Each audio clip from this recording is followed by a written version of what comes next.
Have you ever felt called to start a church or a ministry? Not just an idea, but a deep conviction, a stirring in your heart to reach your city, serve your community, and lead people into a relationship with Jesus? That calling is sacred. And when God gives you a vision, He also gives you the responsibility to care for it well. And you may be asking yourself, what does it take to start a church legally? Well, hello everyone, my name is Nathan Camp, and today I want to talk to you about the legal steps to starting a church or a ministry. Now, at first, it might seem like a simple task. You just start getting going. But as you dive into the paperwork, the legal process, and the fine details, many people get overwhelmed, and some even give up. You've already received a vision, but truly to grow and protect that vision, you're going to need a strong legal foundation.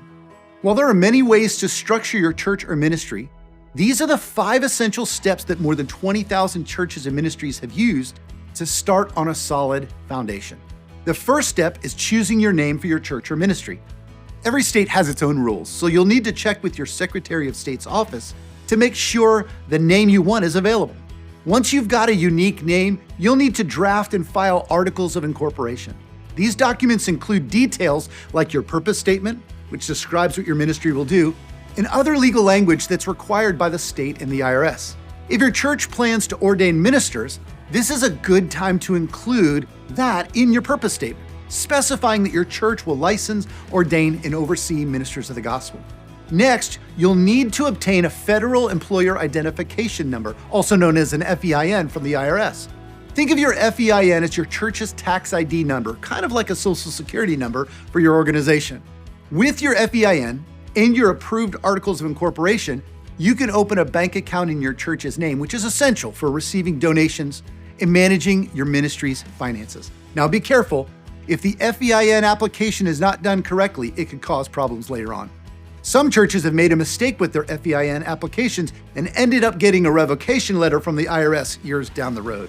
So double check everything and make sure the application is done properly.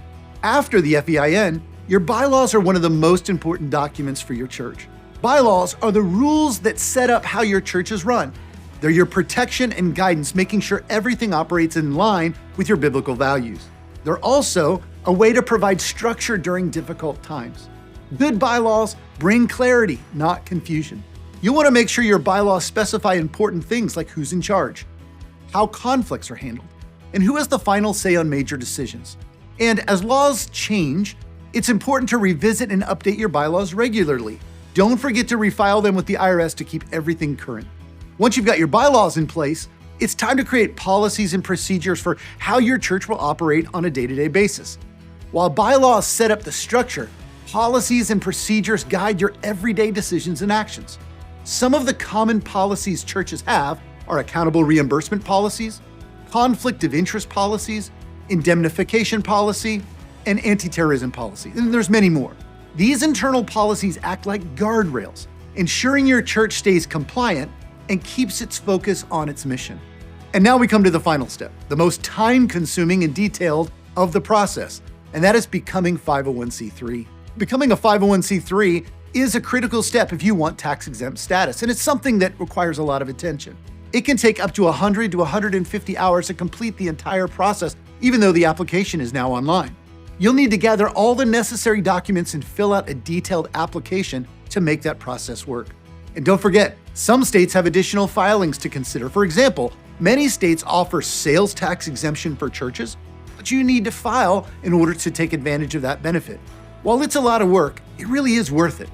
If tax-exempt status is a priority, the effort you put into the step will pay off in the long run. Starting a church is a sacred journey, and yes, it can feel overwhelming at times, but you don't have to walk this path alone. At StartCHURCH, we understand the calling God has placed on your life. We're here to help walk beside you, offering resources to help you lay a strong legal foundation and help your ministry grow and thrive in years to come. You answer the call, we will help build it.